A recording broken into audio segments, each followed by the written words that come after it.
नमस्कार विद्यार्थ्यांनो, मी शिल्पा गायकवाड. तुम्ही बघत आहात ज्ञानदीप यूट्यूब चॅनल. आज आपण ऊर्जा म्हणजे काय हे पाहणार आहोत. आपल्या सभोवतालीचं हे संपूर्ण जग ज्या एका अदृश्य शक्तीवर चालतं ती म्हणजे ऊर्जा. आजच्या या विश्लेषणात आपण याच ऊर्जेची मूलभूत संकल्पना समजून घेणार आहोत. अगदी विज्ञानाचा पाया असल्यापासून ते आपल्या रोजच्या जगण्याचा अविभाज्य भाग असण्यापर्यंतचा प्रवास नक्कीच रंजक असणार आहे. चला तर मग लगेच सुरुवात करूया. आजच्या या सादरीकरणात आपण प्रामुख्याने 4 गोष्टींवर भर देणार आहोत. ऊर्जा म्हणजे नक्की काय आणि ऊर्जेचे विविध प्रकार आणि स्रोत, ऊर्जेचे रूपांतर कसे होतं आणि शेवटी ऊर्जा बचत अगदी सोप्या शब्दात बघणार आहोत. तर सर्वात आधी पाहूया ऊर्जा म्हणजे नक्की काय. तर कोणतीही कृती करण्यासाठी ही लागणारी ताकद नक्की येते तरी कुठून? अगदी थोडक्यात आणि शास्त्रीय भाषेत सांगायचं तर ऊर्जा म्हणजे काम करण्याची क्षमता. कोणतीही गोष्ट हलवण्यासाठी किंवा बदलण्यासाठी किंवा चालवण्यासाठी लागणारी हीच ती मूलभूत ताकद आहे. हीच ती इंजिन आहे जी सगळं काही चालवते. आता रोजच्या आयुष्यातील उदाहरणे बघा. आपण चालतो, धावतो, एखादी जड पिशवी उचलतो. या सगळ्या सजीव क्रियांना ऊर्जेची गरज असतेच. पण केवळ सजीवच का? घरातला साधा दिवा पेटवण्यापासून ते छतावरचा पंखा फिरण्यापर्यंत प्रत्येक निर्जीव क्रियेमागे याच ऊर्जेचा वापर होत असतो. म्हणजे ऊर्जा सर्वव्यापी आहे. आता आपण वळूया दुसऱ्या भागाकडे. ऊर्जाचे प्रकार आणि तिचे स्रोत. ऊर्जा पृथ्वीवर नेमकी कोणत्या स्वरूपात असते आणि येते कुठून? तसं पाहायला गेलं तर ऊर्जेचे स्वरूप आणि तिचं उगमस्थान ही एकमेकांशी अगदी घट्ट जोडलेले आहे. गतिज, स्थितीज, उष्णता आणि प्रकाश हे ऊर्जेचे मुख्य प्रकार आहेत आणि सूर्य, वारा, पाणी तसेच कोळसा, पेट्रोल यासारखी जीवाश्म इंधने हे तिचे प्रमुख स्रोत आहेत. आता हे कसं जोडलेलं आहे तर बघा.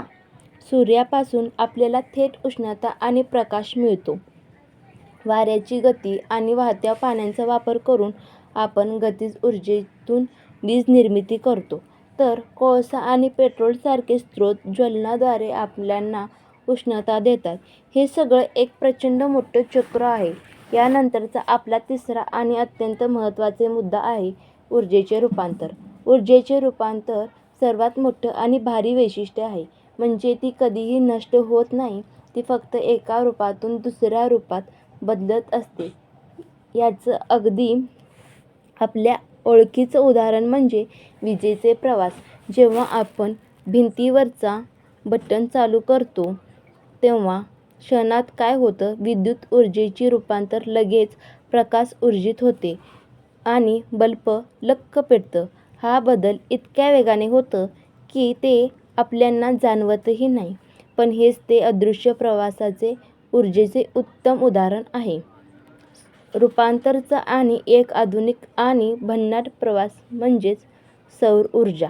विचार करा, निसर्गातील मुख्य स्रोत असलेल्या सूर्य व त्याची किरण शोषून घेणारा सोलार पॅनल आणि त्यातून निर्माण होणारी वीज. निसर्गातील अमर्यादित ऊर्जेचे मानवी वापरासाठी केलेला हा एक अत्यंत हुशार आणि खऱ्याने क्रांतिकारी बदल आहे. आता आपण या विश्लेषणाच्या शेवटच्या आणि सर्वात महत्त्वाच्या टप्प्याकडे वळत आहोत. तो म्हणजे ऊर्जा बचत.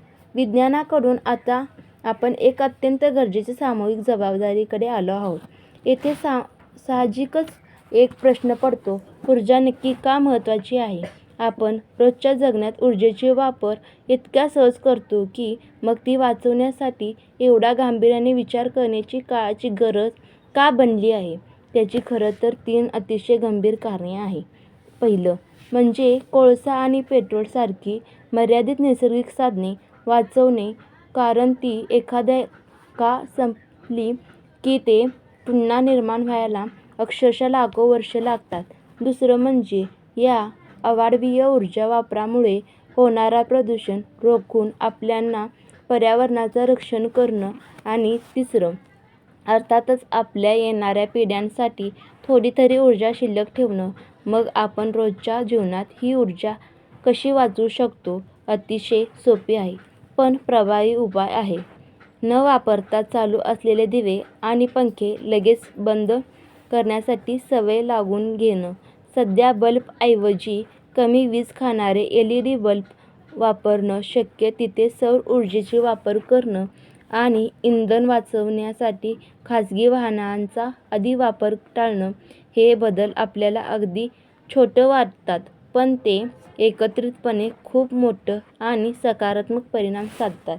तर या संपूर्ण सादरीकरणाचा सार हेच आहे की ऊर्जा हा आपल्या जीवनाचा आधार आहे, पण ती वाचवणे हे कोणत्या एका व्यक्तीची जबाबदारी नाही, तर आपल्या सर्वांची सामूहिक जबाबदारी आहे.